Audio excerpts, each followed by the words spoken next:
রাজ্য মন্ত্রিসভার ক্যাবিনেট বৈঠকে সমাজ কল্যাণ ও সমাজ শিক্ষা দপ্তরের অধীন 3টি গুরুত্বপূর্ণ সিদ্ধান্ত গৃহীত হয়েছে।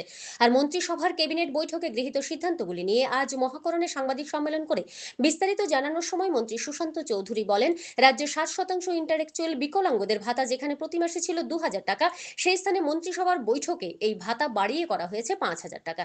তাছাড়া এমন অন্তোদয় পরিবার রয়েছে যাদের পরিবারে কেউ মারা গেলে সৎকার পর্যন্ত করতে পারেন না। সেই সমস্ত পরিবারে কেউ মারা গেলে সৎকারের জন্য আগে 2,000 টাকা দেওয়া হতো, এখন মুখ্যমন্ত্রীর শ্রদ্ধাঞ্জলি যোজনায় এই টাকা বৃদ্ধি করে এককালীন 10,000 টাকা করা হয়েছে। তাছাড়া অন্তোদয় পরিবারে মুখ্যমন্ত্রী কন্যাশ্রী বিবাহ যোজনায় এককালীন 50,000 টাকা প্রদান করার সিদ্ধান্ত গৃহীত হয়েছে। এছাড়াও গত বুধবার মুখ্যমন্ত্রীর পৌরোহিত্যে অনুষ্ঠিত মন্ত্রিসভার ক্যাবিনেট বৈঠকে সমাজ কল্যাণ ও সমাজ শিক্ষা দপ্তরে 4 জন সিডিপিও নিয়োগের সিদ্ধান্ত নেওয়া হয়েছে বলে জানান মন্ত্রী সুশান্ত চৌধুরী।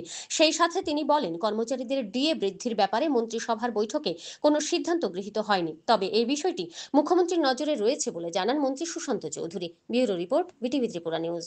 কিছু গুরুত্বপূর্ণ সিদ্ধান্ত, তার মধ্যে সমাজ কল্যাণ ও সমাজ শিক্ষা দপ্তরের অধীন 3টে গুরুত্বপূর্ণ সিদ্ধান্ত রয়েছে, যা আপনাদের মাধ্যমে আমরা জনগণকে অবগত করতে চাইছি।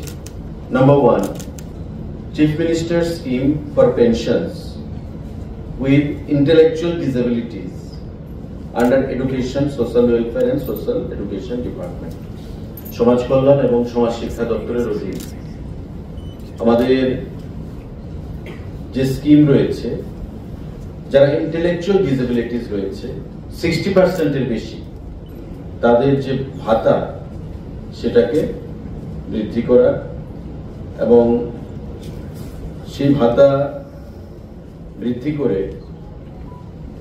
আমাদের ক্যাবিনেট মিটিংয়ে 5,000 টাকা করা হয়েছে।